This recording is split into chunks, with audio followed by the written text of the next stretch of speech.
Upon our arrival, a great portal swung open. I marked a shimmering veil, a fine spirit mesh, that shrouded the entire precinct. Brennan was received with deepest honor. "Hail, my friend. Forgive our unkindly watch, but of late we have suffered unceasing onsets from the Shade Wraiths." "Hail, Guardian," replied Brennan. "Where is Audiobook?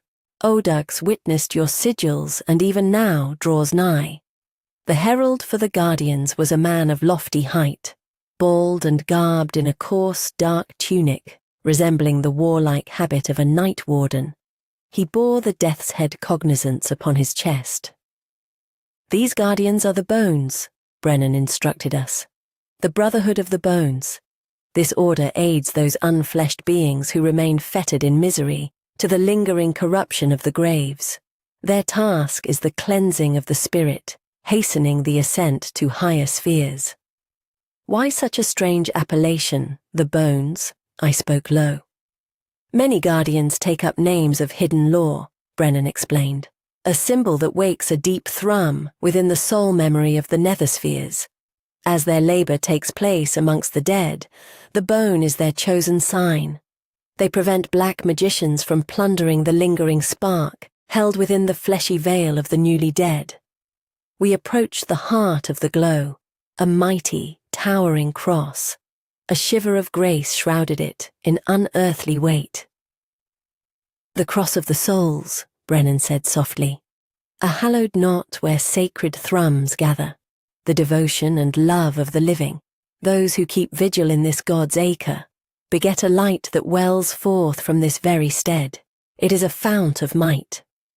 All at once, Dana asked, "Strongholds of vital dew?" Her voice sharp with disquiet, mindful of the Guardian's grim foreboding.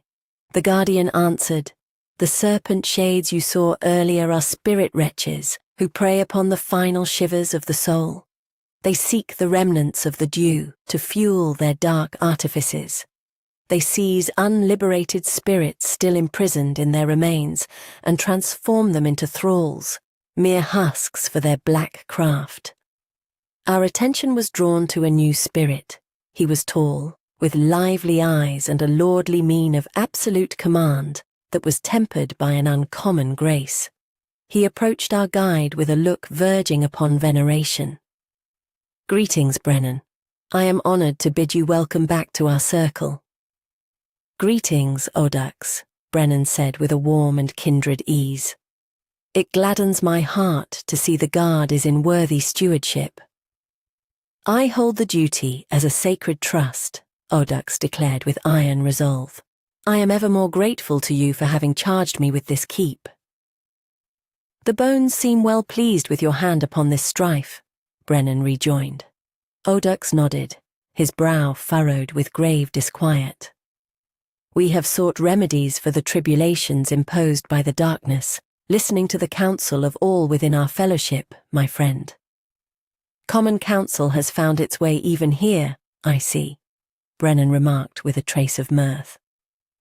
"I would not say it is verily a common counsel," Audiobook replied, "but we seek an open ear among all stations, since the black magicians, dark leeches, and fell spirits have granted us no respite."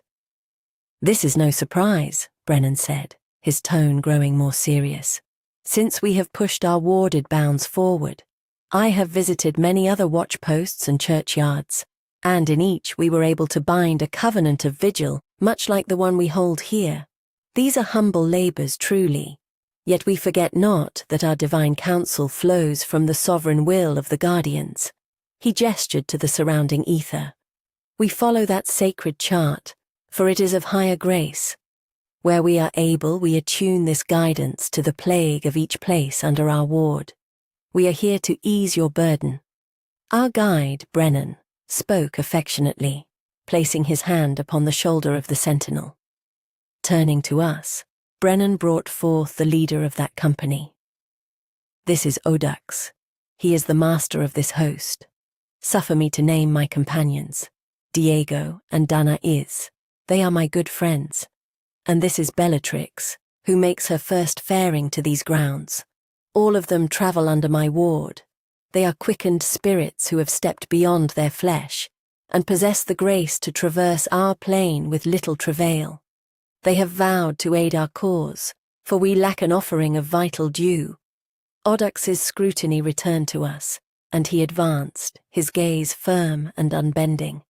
"I believe you did not come solely to heed my speech," he uttered, his voice like the grinding of heavy stones. "How may I serve you?" Brennan made plain to Audux the purpose of our journey, to wit, the searching out of the hidden realm concerning the Empire of Shadows. Audux immediately offered to accompany us on a fleet spying out of those sights they called the Sanctified Field, a name delivered with such solemnity that it instantly stirred my soul. Within moments of entering the field, we heard screams and groans. It was a terrifying cry, as if torn from a soul trapped in the very pit of hell. We beheld 2 sentinels bent over a sepulchre, aiding the shade of a woman as she freed herself from her mortal remains. I stood frozen, watching with horror as the poor soul struggled amidst the worms that crawled over her cankered flesh. This unfortunate soul, who in her last life wore a woman's form, was graced with uncommon beauty, reported Audux. She held the highest place in the royal court and achieved great renown in the world of men.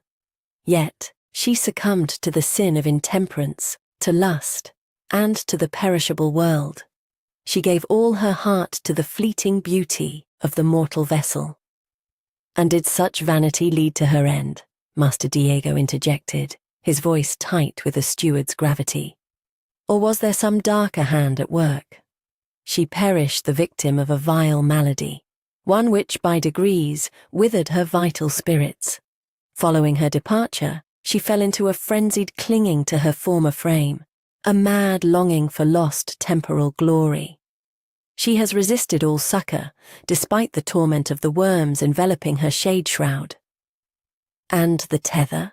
Brennan interposed, his gaze sharp. "A score of years is a heavy anchor. How will a dreaming flight endure the pull of such a cankered soul?" This unhappy noblewoman, through the toil of soul-forging, begets visions and trials that only deepen her inner despair. Disbelieving her passing, she yields to this calamitous state, the guardian replied. "We labor even now to reach her daughter in the mortal realm. We intend to bring the child here by way of a dreaming flight, much as you have journeyed to this domain tonight. Though great dread weighs upon us regarding the strength of her soul, should she behold her mother so distressingly fettered to her cankered husk." "How long has she been resisting help?" Danais asked, turning to the sentinel. "Almost a score of years," the sentinel replied. "It is too long a span for a soul to persist in believing herself devoured by worms." "Can we do nothing for her?" I demanded, a sudden fervor rising within me. Something in the woman's woe moved me deeply, stirring my mind and heart. Audux looked grave. "We need a willing and capable living soul for this holy labor.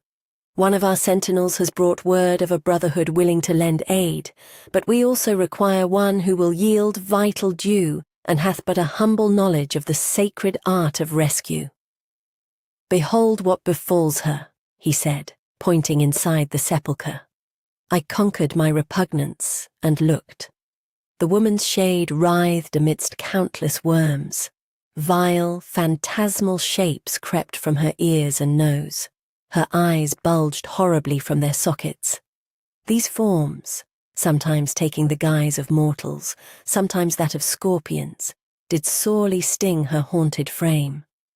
Is this, then, naught but a self-wrought penance? I wondered to myself. This tribulation is the consequence of a life bound to temporal concerns, fettered by the use of strong spirits and poppy draughts, Audux explained. The mind of this soul, warped by the fantasies of noxious elixirs, has begun to beget these destructive thought shadows that constantly assault her. We turned our gaze upon a kind of foul mire, A cankered film was stuck fast to the woman's ghostly frame, settling most intensely in the seat of her lusts, her thighs, and her shanks. Like unto a venomous liquor, it was slowly souring her innermost soul. The living soul must behold the mystery of soul forging and be firmly purposed in heart to work the rescue. "I shall bear this burden," Bellatrix declared, stepping into the light of the sepulchre. "If you find me worthy, you may trust in my resolve." The guardian looked toward Brennan, as if seeking his sanction, which was accorded through a knowing look and a solemn nod. "We accept your offering with gravity and gratitude," Audiobook intoned, his voice echoing against the cold stone. "I shall send one of the sentinels to commune with the envoy of the earthly brotherhood, who will assist us in the mortal plane," Brennan vowed, meeting Bellatrix's gaze with steady steadfastness. "I trust that ere the morrow's sun hath set, we shall be able to deliver the unfortunate woman from her bonds." The place soon filled with guardians. I beheld several women, spiritual sentinels clothed in a blinding radiance, rushing toward the grave. They breathed forth a spirit of profound sanctuary. It was a striking sight. Until that moment, I had only observed the masculine presence among the cemetery watchmen. I felt a cold wave of fortitude and dread wash over my inner soul.